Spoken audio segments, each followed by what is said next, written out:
ਲੋਕਾਂ ਦੇ ਵਿੱਚ ਪਿਆਰ ਤੇ ਮੁਹੱਬਤ ਜਿਹੜਾ ਨਾ ਉਹ ਮੈਨੂੰ ਲੱਗਦਾ ਵੀ ਉਸੇ ਤਰ੍ਹਾਂ ਹੀ ਆ ਜਿਵੇਂ ਪਹਿਲਾਂ ਸੀ, ਕੋਈ ਫਰਕ ਨਹੀਂ ਹੈਗਾ। ਲੋਕਾਂ 'ਚ ਕੋਈ ਫਰਕ ਨਹੀਂ, ਸਿਰਫ ਗਵਰਨਮੈਂਟ 'ਚ ਫਰਕ ਹੈ। ਲੋਕਾਂ 'ਚ ਕੋਈ ਫਰਕ ਨਹੀਂ ਹੈਗਾ।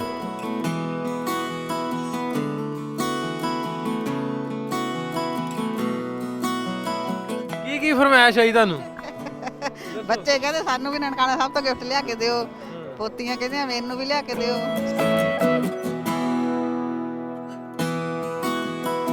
ਅਸੀਂ ਤਾਂ ਪਰਮਾਤਮਾ ਅੱਗੇ ਦੁਆ ਕਰਦੇ ਹਾਂ ਵੀ ਸਰਹੱਦਾਂ ਖੁੱਲ੍ਹਣੀਆਂ ਚਾਹੀਦੀਆਂ ਨੇ। ਅਸੀਂ ਉੱਧਰ ਜਾਵੇ, ਇੱਧਰਲੇ ਉੱਧਰ ਜਾਣ, ਉੱਧਰ ਆਪਣੇ ਰਿਸ਼ਤੇਦਾਰਾਂ ਨੂੰ, ਭੈਣਾਂ ਭਰਾਵਾਂ ਨੂੰ, ਦੋਸਤਾਂ ਮਿੱਤਰਾਂ ਨੂੰ ਮਿਲਣ ਸਾਰਿਆਂ ਨੂੰ।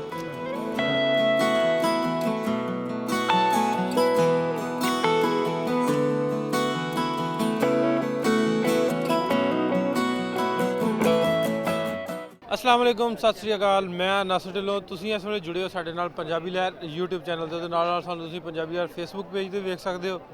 ਦੁਨੀਆ ਭਰ ਤੋਂ 551ਵੇਂ ਆਗਮਨ ਪ੍ਰਕਾਸ਼ ਪੁਰਬ ਦੀਆਂ ਬਾਬਾ ਜੀ ਨਾਨਕ ਸਰਕਾਰ ਦੀਆਂ ਜਨਮ ਦਿਨ ਦੀਆਂ ਤਕਰੀਬਾਤ ਜਿਹੜੀਆਂ ਹਨ ਸ਼ੁਰੂ ਨੇ। ਇਸ ਵੇਲੇ ਅਸੀਂ ਗੁਰਦੁਆਰਾ ਨਨਕਾਣਾ ਸਾਹਿਬ ਖਲੋਤੇ ਹਾਂ। ਸਾਡੇ ਕੋਲ ਮੁxtਲਿਫ ਸ਼ਹਿਰਾਂ ਤੋਂ ਜੇ ਆਪਣੇ ਚੜ੍ਹਦੇ ਪੰਜਾਬ ਗੱਲ ਕਰੀਏ, ਇਸ ਵਾਰੀ ਸੰਗਤ ਉੱਥੋਂ ਆਈ ਆ। 600 ਤੋਂ ਵੱਧ ਬੰਦੇ ਜਿਹੜੇ ਆ ਪਹੁੰਚੇ ਨੇ। ਵੱਖ-ਵੱਖ ਜ਼ਿਲ੍ਹਿਆਂ ਤੋਂ, ਵੱਖ-ਵੱਖ ਪਿੰਡਾਂ ਤੋਂ ਲੋਕ ਪਹੁੰਚੇ। ਉਹਨਾਂ ਨਾਲ ਗੱਲਬਾਤ ਕਰਦੇ ਹਾਂ ਕਿ ਕਿਸ ਤਰ੍ਹਾਂ ਦਾ ਲੱਗਾ ਉਹਨਾਂ ਨੂੰ ਇੱਥੇ ਆ ਕੇ, ਵੀਜ਼ਾ ਲੈਣ ਲੱਗਿਆਂ, ਪਿੰਡ ਆਉਣ ਲੱਗਿਆਂ ਪਹਿਲਾਂ ਕਿਸ ਤਰ੍ਹਾਂ ਦੀਆਂ ਤਿਆਰੀਆਂ ਸਨ, ਸਾਰੀ ਗੱਲਬਾਤ ਕਰਾਂਗੇ। ਸਤਿ ਸ਼੍ਰੀ ਅਕਾਲ ਜੀ। ਸਤਿ ਸ਼੍ਰੀ ਅਕਾਲ ਜੀ। ਭਾਜੀ ਕੀ ਨਾਮ ਤੁਹਾਡਾ ਜੀ? ਡਾਕਟਰ ਅਮਰ ਸਿੰਘ ਜੀ। ਡਾਕਟਰ ਜੀ ਕਿਹੜਾ ਤੁਹਾਡਾ ਪਿੱਛੇ ਸ਼ਹਿਰ? ਅਸੀਂ ਪੰਜਾਬ ਚੋਂ ਡਿਸਟ੍ਰਿਕਟ ਲੁਧਿਆਣਾ ਜੀ। ਲੁਧਿਆਣਾ। ਹਾਂਜੀ। ਤੇ ਤੁਹਾਡਾ ਭਾਜੀ ਕੀ ਨਾਮ? ਬਲਰਾਜ ਸਿੰਘ ਜੀ। ਬਲਰਾਜ ਜੀ, ਤੁਸੀਂ ਵੀ ਸੇਮ? ਇਹ ਮੇਰਾ ਗੁਰਦਾਸਪੁਰ ਜ਼ਿਲ੍ਹਾ ਜੀ। ਗੁਰਦਾਸਪੁਰ। ਸਤਿ ਸ਼੍ਰੀ ਅਕਾਲ। ਸਤਿ ਸ਼੍ਰੀ ਅਕਾਲ ਜੀ। ਲੁਧਿਆਣਾ। ਅੱਛਾ, ਤੁਹਾਡੇ ਮੈਸੇਜ ਨੇ? ਹਾਂਜੀ। ਅੱਛਾ, ਪਹਿਲਾਂ ਤਾਂ ਦੱਸੋ ਵੀ ਜਦੋਂ ਹੁੰਦਾ ਨਾ ਸਾਡੇ, ਅਸੀਂ ਜਦੋਂ ਜਾਈਦਾ ਹਜ ਤੇ ਜਾਂ ਉਮਰੇ ਤੇ ਮੁਸਲਮਾਨ ਜਦੋਂ ਜਾਂਦੇ ਆ ਤੇ ਉਹ ਸਾਰੇ ਰਿਸ਼ਤੇਦਾਰ ਮਿਲਣ ਆਉਂਦੇ ਇੱਕ ਵਾਰੀ, ਉਹ ਇਕੱਠੇ ਹੁੰਦੇ ਆ ਵੀ ਤੁਸੀਂ ਚੱਲੇ ਜੇ, ਸਾਡੇ ਲਈ ਵੀ ਦੁਆ ਕਰਿਓ, ਅਰਦਾਸ ਕਰਿਓ। ਤੇ ਤੁਹਾਡੇ ਕੀ ਮਾਹੌਲ ਹੁੰਦਾ ਮਾੜਾ ਜਿਹਾ ਉਹ ਦੱਸੋ। ਬੀਬੀਆਂ ਭੈਣਾਂ ਇਕੱਠੀਆਂ ਹੁੰਦੀਆਂ? ਹਾਂ, ਇਕੱਠੀਆਂ ਹੁੰਦੀਆਂ ਨੇ। ਬੀਬੀਆਂ ਭੈਣਾਂ ਕਹਿੰਦੀਆਂ ਨੇ ਮੈਨੂੰ ਆ ਵੀ ਲਿਆ ਕੇ ਦਿਓ ਬਾਬਾ ਜੀ ਦੀ, ਮੈਨੂੰ ਛਾਲ ਲਿਆ ਦਿਓ। ਕੀ ਫਰਮਾਇਸ਼ ਆਈ ਤੁਹਾਨੂੰ? ਬੱਚੇ ਕਹਿੰਦੇ ਸਾਨੂੰ ਵੀ ਨਨਕਾਣਾ ਸਾਹਿਬ ਤੋਂ ਗਿਫਟ ਲਿਆ ਕੇ ਦਿਓ, ਪੋਤੀਆਂ ਕਹਿੰਦੀਆਂ ਮੈਨੂੰ ਵੀ ਲਿਆ ਕੇ ਦਿਓ। ਸਾਰੇ ਬੱਚੇ ਹੁਣ ਸਾਰਿਆਂ ਦੀ ਖਾਹਿਸ਼ ਪੂਰੀ ਕਰਨੀ ਆ? ਪੂਰੀ ਕਰਤੀ ਸਾਰਿਆਂ ਦੀ, ਸਾਰਿਆਂ ਨੂੰ ਲੈ ਲਿਆ। ਪੈਸੇ ਬਚਾਉਣੇ ਨਹੀਂ, ਖਰਚ ਕੇ ਜਾਣੇ ਪੈਸੇ? ਖਰਚ ਕੇ ਜਾਵਾਂਗੇ ਜਿੰਨੇ ਲੈ ਕੇ ਆਏ, ਇਸੇ ਕੰਮ ਵਾਸਤੇ ਲੈ ਕੇ ਆਏ ਆ। ਅੱਛਾ, ਕਿੰਨੇ ਨੇ ਪੋਤੀਆਂ ਪੋਤੇ? 4 ਪੋਤੀਆਂ ਨੇ, 2 ਪੋਤੇ। ਸਾਰਿਆਂ ਵਾਸਤੇ ਕੁਛ ਨਾ ਕੁਛ ਲੈ ਕੇ ਜਾਣਾ? ਜੀ, ਸਾਰਿਆਂ ਵਾਸਤੇ ਲਿਆ। ਸਾਰਿਆਂ ਵਾਸਤੇ ਲੈ ਕੇ?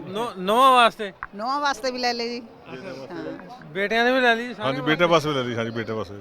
ਕੀ ਲਿਆ ਹੁਣ ਤਾਂ? ਖਰੀਦਦਾਰੀ ਕੀ ਕਰ ਲਈ? ਕੱਪੜੇ ਵਗੈਰਾ ਲਿਆ ਵਧੀਆ। ਥੋੜਾ ਜਿਹਾ ਕ੍ਰੇਜ਼ ਹੁੰਦਾ ਥੋੜਾ ਜਿਹਾ ਨਾ। ਮੁੰਡਿਆਂ ਨੂੰ ਕੁੜਤੇ ਪਜਾਮੇ ਲੈ ਲਏ, ਬਹੁਟੀਆਂ ਨੂੰ ਸੂਟ ਸ਼ਾਲ ਲੈ ਲਏ, ਚੁੰਨੀਆਂ ਲੈ ਲਈਆਂ, ਬੇਟੀਆਂ ਨੂੰ ਲੈ ਲਏ ਕੋਟੀਆਂ, ਕੋਟ, ਜਾਕਟ। ਨਨਕਾਣਾ ਸਾਹਿਬ ਤੋਂ ਇੱਥੋਂ ਦੀ ਕੀ ਸੀ ਜਦੋਂ ਆਈਏ? ਕਹਿੰਦੇ ਹੁੰਦੇ ਨੇ ਗਵਾਂਢੀਆਂ ਆਪਣੀਆਂ ਸਹੇਲੀਆਂ ਵੀ ਉਹ ਨਨਕਾਣਾ ਸਾਹਿਬ ਤੋਂ ਆ ਲੈ ਕੇ ਆਉਣੀ, ਚੀਜ਼ ਲੈ ਕੇ ਆਉਣੀ ਆ। ਉਹ ਨਿਸ਼ਾਨੀ ਭਾਲਦੀਆਂ ਨੇ ਜੀ, ਨਨਕਾਣਾ ਸਾਹਿਬ ਦੀ ਲਿਆ ਕੇ ਦਿਓ। ਕੋਈ ਵੀ ਲਿਆ। ਨਿਸ਼ਾਨੀ ਕੀ ਲੈ ਕੇ ਜਾਣੀ ਹੈ? ਚੁੰਨੀਆਂ ਲੈ ਜਾਾਂਗੇ ਜੀ। ਖੁਸ਼ ਹੋ ਜਾਣਗੇ। ਤੁਸੀਂ ਆਪਣੇ ਦੋਸਤਾਂ ਲਈ ਕੀ ਲੈ ਕੇ ਜਾਣਾ ਜੀ? ਦੇਖੋ ਜੀ, ਉਹ ਕਹਿੰਦੇ ਗਿਫਟ ਕੋਈ ਵੀ ਹੋਵੇ, ਜਾਨੀ ਨਿਸ਼ਾਨੀ ਹੈ ਨਨਕਾਣਾ ਸਾਹਿਬ ਦੀ ਬਸ। ਹਾਂਜੀ। ਵੀ ਨਨਕਾਣਾ ਸਾਹਿਬ ਤੋਂ ਲੈ ਕੇ ਆਏ? ਹਾਂਜੀ ਹਾਂਜੀ ਹਾਂਜੀ। ਉਹਦੀ ਇੱਕ ਹੁੰਦੀ ਸ਼ਰਧਾ ਹੁੰਦੀ ਆ, ਸ਼ਰਧਾ ਹੁੰਦੀ ਹੈ। ਉਹ ਇੱਕ ਅਪਣਾਈ ਜੀ ਹੁੰਦੀ ਆ। ਅੱਛਾ, ਵੀਜ਼ਾ ਲੈਣ ਲੱਗਿਆ ਕੋਈ ਔਕੜ ਤੇ ਨਹੀਂ ਹੋਈ? ਨਹੀਂ, ਵੀਜ਼ਾ ਲੈਣ ਸਾਨੂੰ ਕੋਈ ਪ੍ਰੋਬਲਮ ਨਹੀਂ ਹੋਈ। ਜਾਨੀ ਅਸੀਂ ਤਾਂ ਪਰਮਾਤਮਾ ਅੱਗੇ ਦੁਆ ਕਰਦੇ ਹਾਂ ਵੀ ਸਰਹੱਦਾਂ ਖੁੱਲ੍ਹਣੀਆਂ ਚਾਹੀਦੀਆਂ ਨੇ। ਅਸੀਂ ਉੱਧਰ ਜਾਵੇ, ਇੱਧਰਲੇ ਉੱਧਰ ਜਾਣ, ਉੱਧਰ ਆਪਣੇ ਰਿਸ਼ਤੇਦਾਰਾਂ ਨੂੰ, ਭੈਣਾਂ ਭਰਾਵਾਂ ਨੂੰ, ਦੋਸਤਾਂ ਮਿੱਤਰਾਂ ਨੂੰ ਮਿਲਣ ਸਾਰਿਆਂ ਨੂੰ। ਜਾਨੀ ਚਲੋ ਬਾਕੀ ਜੋ ਅੱਛਾ, ਇੱਥੇ ਆ ਕੇ ਕਿਸ ਤਰ੍ਹਾਂ ਦਾ ਲੱਗਾ ਨਨਕਾਣਾ ਸਾਹਿਬ ਆ ਕੇ? ਜਦੋਂ ਪਹਿਲੀ ਵਾਰੀ ਆਏ ਆ ਕੇ ਤੁਸੀਂ ਪਹਿਲੀ ਵਾਰੀ ਆਏ, ਹੁੰਦੀ ਹੈ ਨਾ ਇੱਕ ਸ਼ਰਧਾ ਹੁੰਦੀ ਹੈ ਜਦੋਂ ਨਜ਼ਰ ਪਈ ਅੱਗੇ ਆ ਕੇ ਜਾਂ ਮੱਥਾ ਟੇਕਿਆ ਆ ਕੇ, ਕਿਸ ਤਰ੍ਹਾਂ ਦਾ ਫੀਲਿੰਗ ਸੀ? ਇਦੋਂ ਖੁਸ਼ੀ ਮਿਲੇ ਸਕਦੀ ਜਿੰਨੀ ਇੱਥੇ ਆ ਕੇ ਸਾਨੂੰ ਮਿਲ ਗਈ ਨਾ, ਜਾਂ ਜ਼ਿੰਦਗੀ ਇੰਨੀ ਖੁਸ਼ੀ ਨਹੀਂ ਮਿਲ ਸਕਦੀ। ਹਾਂਜੀ, ਜਿੰਨੀ ਸਾਨੂੰ ਖੁਸ਼ੀ ਇੱਥੇ ਆ ਕੇ ਹੋਈ ਆ, ਬਹੁਤ ਵਧੀਆ ਲੱਗਿਆ। ਪਾਕਿਸਤਾਨ ਸਰਕਾਰ ਦੇ ਇੰਤਜ਼ਾਮਾਤ ਦੀ ਜੇ ਗੱਲ ਕਰੀਏ, ਬਹੁਤ ਵਧੀਆ ਕਰਿਆ ਜੀ। ਖਾਣ ਪੀਣ ਵੱਲੋਂ? ਖਾਣਾ ਪੀਣਾ ਕੋਈ ਖੁੱਲ੍ਹਾ ਜੀ, ਕੋਈ ਦਿੱਕਤ ਨਹੀਂ ਹੈ। ਅੱਛਾ, ਇੱਕ ਹੁੰਦਾ ਹੋਰ ਐਲੀਮੈਂਟ ਵੀ ਆ, ਜਦੋਂ ਭਾਜੀ ਤੁਸੀਂ ਯੰਗ ਵੀਜ਼ਾ ਵੂਜ਼ਾ ਲੈਣ ਲੱਗੀ ਆਂਦੇ ਵੀ ਅਮਰੀਕਾ ਕੈਨੇਡਾ ਦਾ ਨਹੀਂ ਲੱਗਣਾ। ਕੋਈ ਚੱਕਰ ਨਹੀਂ ਹੈ ਸੀ ਕੋਈ ਇਦਾਂ ਦਾ ਚੱਕਰ? ਨਹੀਂ, ਲੋਕਾਂ ਕੋਲ ਮੈਂ ਸੁਣਿਆ ਵੀ ਜੇ ਤੁਸੀਂ ਪਹਿਲਾਂ ਅਪਲਾਈ ਕਰ ਦੋਗੇ ਨਨਕਾਣਾ ਸਾਹਿਬ ਦਾ ਫਿਰ ਤੁਸੀਂ ਜਾ ਨਹੀਂ ਸਕਦੇ, ਪਰ ਵੀ ਬਾਬੇ ਨਾਲ ਵੱਡਾ ਤੇ ਫਿਰ ਕੋਈ ਨਹੀਂ। ਕਈ ਕਹਿੰਦੇ ਆ ਵੀ ਜੇ ਪਾਕਿਸਤਾਨ ਜਾਓ ਹੋਰ ਕੰਟਰੀ ਵੀਜ਼ਾ ਲੱਗਣਾ, ਪਰ ਸਾਡੇ ਵੀਜ਼ੇ ਪਹਿਲਾਂ ਲੱਗੇ ਹੋਏ ਆ ਕੈਨੇਡਾ ਅਮਰੀਕਾ ਵਗੈਰਾ ਦੇ। ਹਾਂਜੀ। ਤੁਹਾਨੂੰ ਵੀ ਇਸ ਤਰ੍ਹਾਂ ਦਾ ਫੇਸ ਕਰਨਾ ਪਿਆ? ਨਹੀਂ, ਮੈਨੂੰ ਇਹਦਾ ਦੀ ਕੋਈ ਮੁਸ਼ਕਲ ਨਹੀਂ ਆਈ। ਮੈਂ ਕਦੀ ਅਪਲਾਈ ਨਹੀਂ ਵੈਸੇ ਪਹਿਲਾਂ ਕਿਸੇ ਦੇਸ਼ ਦਾ ਕੀਤਾ। ਯਾਰਾਂ ਦੋਸਤਾਂ ਨੂੰ ਦੱਸ ਕੇ? ਸਾਰਿਆਂ ਨੂੰ? ਸਾਰੇ ਘਰ ਦੀ ਫੈਮਿਲੀ ਨੂੰ ਦੱਸਦਾ ਪਿੱਛੇ? ਹਾਂ, ਸਾਰਿਆਂ ਨੂੰ ਦੱਸ ਕੇ ਆਏ। ਕੀ ਤੁਸੀਂ ਕੀ ਲੈ ਕੇ ਜਾਣਾ? ਵਿਆਹ ਹੋਇਆ? ਹਾਂਜੀ, ਵਿਆਹ ਆ, ਮਾਸ਼ਾਅੱਲਾ 2 ਬੇਟੇ ਨੇ। ਕੀ ਲੈ ਕੇ ਜਾਣਾ ਭਰਜਾਈ ਸਾਡੇ ਲਈ? ਭਰਜਾਈ ਦੇ ਲਈ ਸੂਟ ਲੈ ਕੇ ਜਾਵਾਂਗੇ, ਜੇ ਤੁਸੀਂ ਕੁਝ ਲੈ ਕੇ ਦੇਣਾ ਤੁਹਾਡੀ ਸ਼ਰਧਾ ਆ। ਤੇ ਨਿਆਣਿਆਂ ਲਈ?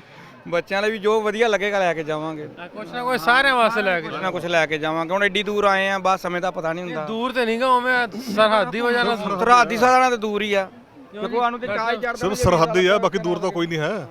ਇਹ ਤਾਂ ਸਿਰਫ ਤਾਰ ਆ ਵਿਚਾਲੇ ਬਸ, ਵੀ ਉਧਰ ਵੀ ਪੰਜਾਬ ਆ ਇੱਧਰ ਵੀ ਪੰਜਾਬ ਆ, ਗੱਲ ਇੱਕੋ ਹੀ ਆ, ਕੋਈ ਫਰਕ ਕੋਈ ਨਹੀਂ ਹੈ। ਗੱਲ ਤੇ ਕੀ ਹੈ, ਇੱਥੋਂ ਦਾ ਲੋਕਾਂ ਦੇ ਜਦੋਂ ਮਿਲੇ ਪਾਕਿਸਤਾਨੀਆਂ ਨੂੰ ਐਡਮਿਨਿਸਟ੍ਰੇਸ਼ਨ ਨੂੰ ਤਾਂ ਮਿਲੇ ਕੋਈ ਫਰਕ ਨਹੀਂ ਲੱਗਦਾ, ਪੰਜਾਬੀ ਆਪਣੇ ਵਰਗੇ ਲੱਗਦੇ ਆ। ਉਹ ਦੁਕਾਨਾਂ ਤੇ ਗਏ ਹੋ ਬਾਹਰ ਨਿਕਾਲ ਸਾਹਿਬ? ਦੁਕਾਨਾਂ ਗਏ ਸਾਰੇ, ਬਹੁਤ ਬੱਚੇ ਬਹੁਤ ਖੁਸ਼ ਹੋ ਕੇ ਮਿਲਦੇ ਆ, ਪਿਆਰ ਕਰਦੇ ਸਭ। ਦੁਕਾਨਾਂ ਵਾਲੇ ਕਿਵੇਂ? ਬਹੁਤ ਖੁਸ਼ ਹੁੰਦੇ ਨੇ ਦੇਖ ਕੇ, ਪਿਆਰ ਮਿਲਦਾ ਸਾਨੂੰ ਦੁਕਾਨਾਂ ਤੋਂ ਵੀ। ਪੈਸੇ ਤਾਂ ਨਹੀਂ ਬਹੁਤ ਲਏ? ਪੈਸੇ ਤਾਂ ਕਹਿੰਦੇ ਤੁਹਾਨੂੰ ਜਾਇਜ਼ ਹੀ ਲਵਾਂਗੇ, ਮਾਣ ਕਰਦੇ ਆ ਸਾਡਾ। ਹਾਂ ਚਲੋ ਜੀ, ਬਹੁਤ ਤੁਹਾਨੂੰ ਉਮੀਦ ਕਰਦੇ ਆ, ਹੋਪਫੁਲੀ ਜਿਹੜੀ ਤੁਸੀਂ ਯਾਤਰਾ ਤੇ ਆਏ ਜੇ, ਤੁਹਾਡੀ ਸਫ਼ਰ ਰਵੇ, ਜਿਹੜੀਆਂ ਖਾਹਿਸ਼ਾਤ ਲੈ ਕੇ ਆਏ ਜੇ ਪੂਰੀਆਂ ਹੋਣ, ਬਾਬੇ ਨਾਨਕ ਦੀ ਧਰਤੀ ਤੇ ਇਹਨਾਂ ਦੀਆਂ ਖਾਹਿਸ਼ਾਤ ਵੀ ਪੂਰੀਆਂ ਹੋਣ। ਜਿਵੇਂ ਤੁਸੀਂ ਜੋ ਕੁਝ ਲੈ ਕੇ ਚੱਲੇ ਜੇ, ਜੋ ਫੀਲਿੰਗਸ, ਜੋ ਪਿਆਰ ਸਮੇਟ ਕੇ ਲੈ ਕੇ ਚੱਲੇ ਜੇ, ਉਮੀਦ ਕਰਦੇ ਆ ਜਾ ਕੇ ਆਪਣੇ ਦੋਸਤਾਂ ਨੂੰ, ਯਾਰਾਂ ਨੂੰ, ਆਪਣੇ ਰਾਉਂਡ ਅਬਾਊਟ ਇਹ ਜਿਹੜੇ ਪਿਆਰ ਲੈ ਕੇ ਜਾਂਦੇ ਅਸੀਂ, ਉਹ ਸਭ ਤੋਂ ਵੱਡੀ ਚੀਜ਼ ਆ। ਉਹ ਜਾ ਕੇ ਵੰਡਣਾ ਵੀ ਹਾਂਜੀ ਹਾਂਜੀ ਵੰਡਾਂਗੇ ਜਾ ਕੇ। ਕਰਤਾਰਪੁਰ ਸਾਹਿਬ ਕੋਰੀਡੋਰ ਸਾਡੇ ਕੋਲੇ ਖੁੱਲਿਆ ਸੀ ਸਭ ਤੋਂ ਪਹਿਲਾਂ, 3 ਵਾਰੀ ਕਰਤਾਰਪੁਰ ਸਾਹਿਬ ਦੇ ਦਰਸ਼ਨ ਕੀਤੇ ਨੇ, ਉਹ ਪਿਆਰ ਹੀ ਸਾਨੂੰ ਖਿੱਚ ਕੇ ਹੁਣ ਇੱਧਰ ਨੂੰ ਲੈ ਆਇਆ ਜੀ। ਹਾਂ ਜੀ, ਇਹੋ ਹੀ ਪਿਆਰ ਉਮੀਦ ਕਰਦੇ ਆ ਵੀ ਤੁਸੀਂ ਜਾ ਕੇ ਇਸੇ ਤਰ੍ਹਾਂ ਹੀ ਪਾਕਿਸਤਾਨ ਦੀ ਜਿਹੜੀ ਚੰਗੀ ਸ਼ਕਲ ਹੈ, ਜਿਹੜੀ ਚੰਗੀ ਸ਼ਕਲ ਹੈ, ਉਸ ਨੂੰ ਲੋਕਾਂ ਤੱਕ ਰੱਖੋਗੇ ਵੀ ਲੋਕ ਕਿਸ ਤਰ੍ਹਾਂ ਪਿਆਰ ਕਰਦੇ ਨੇ। ਡਾਕਟਰ ਸਾਹਿਬ, ਲੋਕਾਂ ਦੇ ਵਿੱਚ ਪਿਆਰ ਤੇ ਮੁਹੱਬਤ ਜਿਹੜਾ ਨਾ, ਉਹ ਮੈਨੂੰ ਲੱਗਦਾ ਵੀ ਉਸੇ ਤਰ੍ਹਾਂ ਹੀ ਆ ਜਿਵੇਂ ਪਹਿਲਾਂ ਸੀ, ਕੋਈ ਫਰਕ ਨਹੀਂ ਹੈਗਾ। ਲੋਕਾਂ 'ਚ ਕੋਈ ਫਰਕ ਨਹੀਂ, ਸਿਰਫ ਗਵਰਨਮੈਂਟ 'ਚ ਫਰਕ ਹੈ, ਲੋਕਾਂ 'ਚ ਕੋਈ ਫਰਕ ਨਹੀਂ ਹੈਗਾ। ਚਲੋ ਉਹ ਵੀ ਇੱਕ ਦਿਨ ਰੱਬ ਸੁਣਾ ਖੈਰ ਕਰੇਗਾ। ਕੁਝ ਤਾਂ ਕਹਿੰਦੇ ਉਹ ਵੀ ਸਭ ਖੁੱਲਣਾ ਚਾਹੀਦਾ। ਹਾਂਜੀ ਹਾਂਜੀ ਸਾਰਾ ਕੁਝ ਹਾਂਜੀ, ਹਾਂਜੀ। ਫ੍ਰੀਲੀ ਹੋਣਾ ਚਾਹੀਦਾ ਵਾ, ਜਿਵੇਂ ਆਉਂਦੇ ਜਾਂਦੇ ਕਰਤਾਰਪੁਰ ਸਾਹਿਬ ਇਸੇ ਤਰ੍ਹਾਂ ਹੀ ਇੱਧਰ ਹੋਵੇ। ਹਾਂਜੀ ਹਾਂਜੀ ਕਰਤਾਰਪੁਰ ਸਾਹਿਬ ਅਸੀਂ ਗਏ ਨਹੀਂ, ਵੈਸੇ ਜਾਵਾਂਗੇ। ਹਾਂਜੀ ਬਹੁਤ ਸ਼ੁਕਰੀਆ ਜੀ। ਸੋ ਗੱਲਬਾਤ ਕਰਨ ਦੇ ਸਭ ਬਜ਼ੁਰਗਾਂ ਦੇ ਨਾਲ, ਕਿਸ ਤਰ੍ਹਾਂ ਦਾ ਲੱਗਾ ਉਹਨਾਂ ਨੂੰ ਪਾਕਿਸਤਾਨ ਆ ਕੇ, ਪੰਜਾਬ ਆ ਕੇ, ਬਾਬੇ ਨਾਨਕ ਦੀ ਧਰਤੀ ਤੇ ਆ ਕੇ। ਸੋ ਉਹਨਾਂ ਫੀਲਿੰਗ ਨੂੰ ਜਿਹੜਾ ਲਫ਼ਜ਼ਾਂ 'ਚ ਬਿਆਨ ਕਰਨਾ ਮੇਰੇ ਹਿਸਾਬ ਨਾਲ, ਖਿਆਲ ਦੇ ਨਾਲ ਔਖਾ ਹੁੰਦਾ।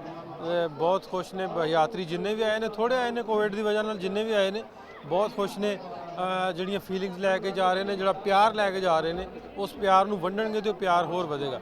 ਸੋ ਇਸੇ ਉਮੀਦ ਦੇ ਨਾਲ, ਇਸੇ ਆਸ ਦੇ ਨਾਲ ਅੱਗੇ ਵਧਦੇ ਹਾਂ। ਮਿਲਾਂਗੇ ਫਿਰ, ਰੱਬ ਰੱਖ।